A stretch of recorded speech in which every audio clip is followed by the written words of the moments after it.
South India Shopping Mall, The Wedding Mantra, Sarikotta Wedding Collection, South India Shopping Mall.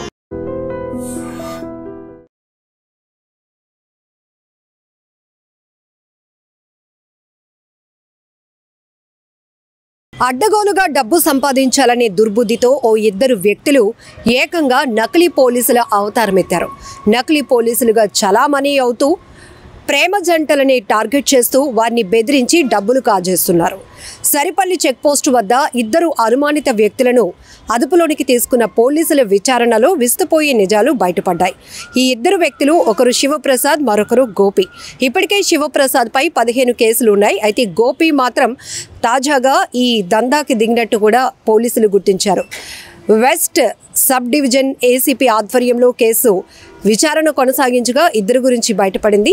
అయితే పెందుర్తి నుంచి అంటే Adavivaram to సొంటియాం రోడ్డుకు వెళ్లే వైపు ఎవరైతే ప్రేమ జంటలు ఉంటారో వారిని మాత్రం టార్గెట్ చేసి వాళ్ళ వెహికల్స్ ఆపి మీ పరువు తీసేస్తాం, మీపై కేసులు పెట్టేస్తామని బెదిరించి ఇమ్మీడియట్గా ఉన్న పలంగా వాళ్ళ దగ్గర పర్స్లో అమౌంట్ లేకపోయినా కూడా గూగుల్ పేలు చేసుకుంటూ మరీ డబ్బులు వసూలు చేస్తున్నారు. వారిపై విపరీతమైన ఒత్తిడి తెస్తున్నారు. ఈ నేపథ్యంలోనే వాళ్ళపై నిఘా పెట్టినటువంటి పోలీసులు ఇద్దరిని కూడా అదుపులోనికి తీసుకున్నారు. విచారణలో వీళ్ళు గతం నుంచి కూడా ఇలా పోలీసుల అవతారం ఎత్తి నకిలీ పోలీసులుగా చలామణి అవుతూ యూనిఫామ్లో ఉండడం వల్ల కొంతమంది ఆటోమేటిక్గా పోలీసులు అంటే రెస్పెక్ట్ ఉంటుంది, గౌరవం మనకి. అలాంటిది తప్పు చేసే వాళ్ళకైతే కాస్త గుండెల్లో దడ పుడుతుంది. ఒకవేళ దొరికిపోతే మనం జైలు పాలవుతామేమో అనే భయం వేస్తుంది. కానీ వీరే కాదు, ఈ మధ్య ఇదొక ట్రెండ్గా మారిపోయింది. ఏకంగా అడ్డగోలుగా సంపాదించడానికి పోలీస్ యూనిఫామ్నే వాడేస్తున్నారు.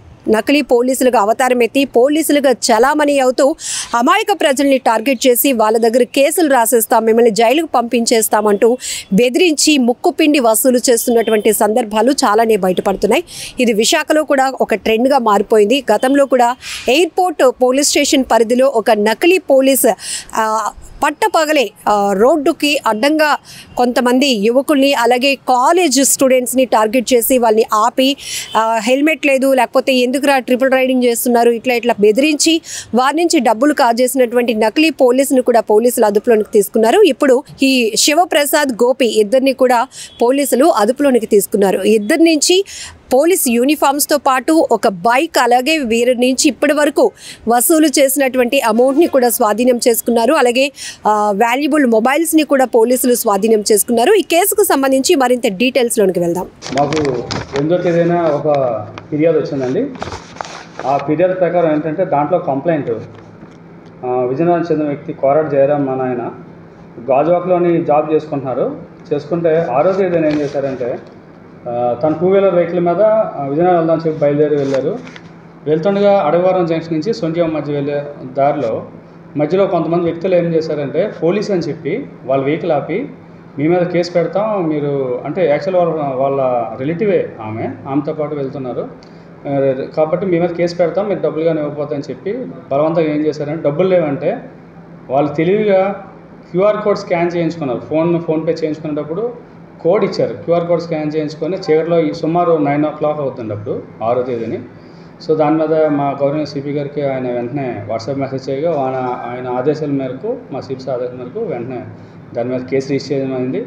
ఆ కేసు రిజిస్టర్ చేసిన తర్వాత కంప్లైంట్తో మాట్లాడిన తర్వాత జరిగిన విధానం, ఎక్కడైతే జరిగిందో ప్లేసు, స్థలం బట్టి ఇది ఇంతకుముందు చేసిన ఎంఓ క్రిమినల్స్ అయి ఉండొచ్చని చెప్పి మేము మా DCP madam Mary Prashant madam గారు, ఏసీపీ గారు పృథ్వీ తేజ సార్ ఆధ్వర్యంలోని పర్యవేక్షణలో మా అందరూ టీమ్స్ ఫామ్ చేస్తే ఎవరైతే ఇది హ్యాబిచుయేటెడ్ అవుతారో వీళ్ళు ఆల్రెడీ అలవాటు పడి ఉంటే వీళ్ళు దొరకడం కష్టం అని చెప్పి మేము కూడా వాళ్ళ కోసం టీం ఫామ్ చేసినప్పుడు స్కాన్ చేసింది డెబిట్, క్రెడిట్. ఏదైనా ఒక అమౌంట్ వెళ్ళేటప్పుడు ఒక దగ్గర డెబిట్, ఇంకొక క్రెడిట్ అవుతుంది. సో మేము దీంట్లో ఫస్ట్ ఇనిషియేషన్లో భాగంగా డెబిట్ అయిన అకౌంట్ నెంబర్ నుంచి వెళ్ళాం. డెబిట్ అయిన అకౌంట్ నుంచి రూట్ తీసుకెళ్తే క్రెడిట్ ఎక్కడైంది, క్రెడిట్ అయిన ఒక అకౌంట్ నెంబర్ యొక్క మొబైల్ నెంబర్ తర్వాత ఫర్దర్ ఇన్స్టెంట్ టెక్నికల్గా వెళ్తూ వాళ్ళ యొక్క పాత ఏదైనా ఇంకో ఆల్టర్నేట్ నెంబర్ వాడి ఉంటారని లొకేషన్స్ బేస్ చేసుకొని మేము నిన్న రాత్రి మనకి దాంట్లో భాగంగా సరిపల్లి ఏరియాలోని మళ్ళీ అదే అటెండ్ చేయడం కోసం వాళ్ళని పట్టుకోవడం జరిగింది.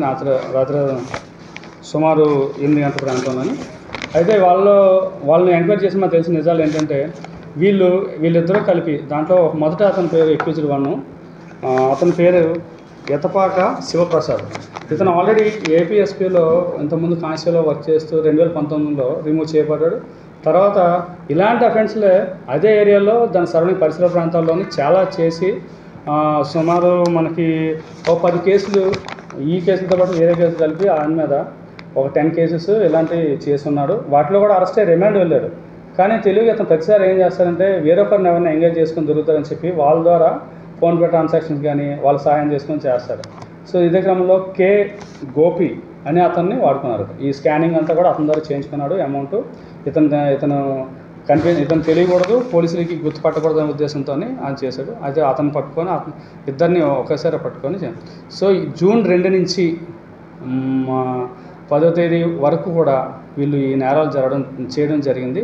సో ఈ క్రమంలో ఫోన్పేలు వాళ్ళ యొక్క ట్రాన్సాక్షన్స్ ఇంట్రాగేషన్ తెలిసిన విషయాలు ఏంటంటే సుమారు వీళ్ళు ఏం చేస్తారంటే వెహికల్లో అక్కడికి వెళ్ళి ఆ ఏరియాలో చీకట్లో ఉంటూ ఎవరైతే ఇద్దరు లవర్స్ కానీ లేకపోతే వెళ్ళేటప్పుడు మేల్ అండ్ ఫీమేల్ వెళ్ళేటప్పుడు వాళ్ళని కొంచెంసేపు వాళ్ళు అబ్జర్వ్ చేసి వీళ్ళు లవర్స్ కదా అని చెప్పి వాళ్ళు భయపించి పోలీసులు అని చెప్పి డబ్బులు తీసుకోండి. ఈ క్రమంలోనే ఏమైందంటే సుమారు వాళ్ళ దగ్గర ఫోన్పేలో అన్నీ వెరిఫై చేయగా 20,000 రూపాయలు అండి.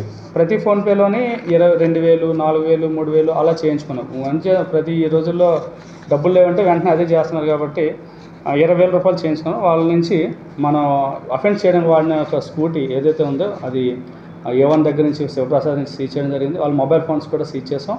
ఏదైతే యూనిఫామ్ దీనికి వాడారో అఫెన్స్ కోసం యూనిఫామ్ కూడా సీజ్ చేసాం. వాళ్ళని రిమాండ్ పెట్టామండి. కోర్టు ముందు ఈరోజు ప్రొడ్యూస్ చేస్తాం. అతను రిమూవ్ ఫ్రమ్ సర్వీస్ అయిపోయారు. 2019లోనే ఈ నేర చరిత్ర వల్ల అతను రిమూవ్ చేశారు. ఇంకా ఆయన పోలీస్ కింద కాదు. అయినా సరే అది ఈజీ మనీ ఎర్నింగ్, చాలా ఈజీగా వాళ్ళు ఎవరికి చెప్పరు, చెప్పుకోలేరు అనే ఉద్దేశంతో ఆలోచనలోనే ఈ యొక్క అలవాటు పడ్డారండి ఇలాగా. సో ఈ క్రమంలో ఎవరైనా సరే ఆ రూట్లో అడేవానస్20 రూట్లోని జూన్ 2 తర్వాత 10 వరకు అయినా ఎవరిదైనా డబ్బులు ఎక్స్చేంజ్ చేసి తీసుకున్నారంటే కన్సర్న్ మాకైనా కలవచ్చు, మేము కేసు రిజిస్టర్ చేస్తాం. సంబంధ స్టేషన్లో అయినా ఇచ్చినా సరే వాళ్ళ మీద చర్య తీసుకొని వాళ్ళ మీద ఫర్దర్ కేసులు కూడా రిజిస్టర్ చేస్తాం. నిజంగా ప్రస్తుతం ఉన్నటువంటి సమాజం దేనికి ప్రయారిటీ ఇస్తుంది? ఆర్థిక సంబంధాల చుట్టూ మాత్రమే తిరుగుతుంది. మళ్ళీ ఎన్నికలంగానే చాలా విరక్తి కలుగుతాం. మంచి అనిపిస్తుంది కదా, లేడీస్ కూడా ఛాలెంజింగ్ జాబ్స్ చేసినప్పుడు చాలా బాగుంటది. ట్రాఫిక్ అసిస్టెంట్స్ గా నియమించిన ట్రాన్స్జెండర్స్ అందరితో సాల్యూట్ చేయించుకుంటున్నారు. ఫుడ్ డెలివరీ ఇవ్వటానికి వెళ్ళినటువంటి డెలివరీ బాయ్ అనిల్ పై కళ్ళ ముందు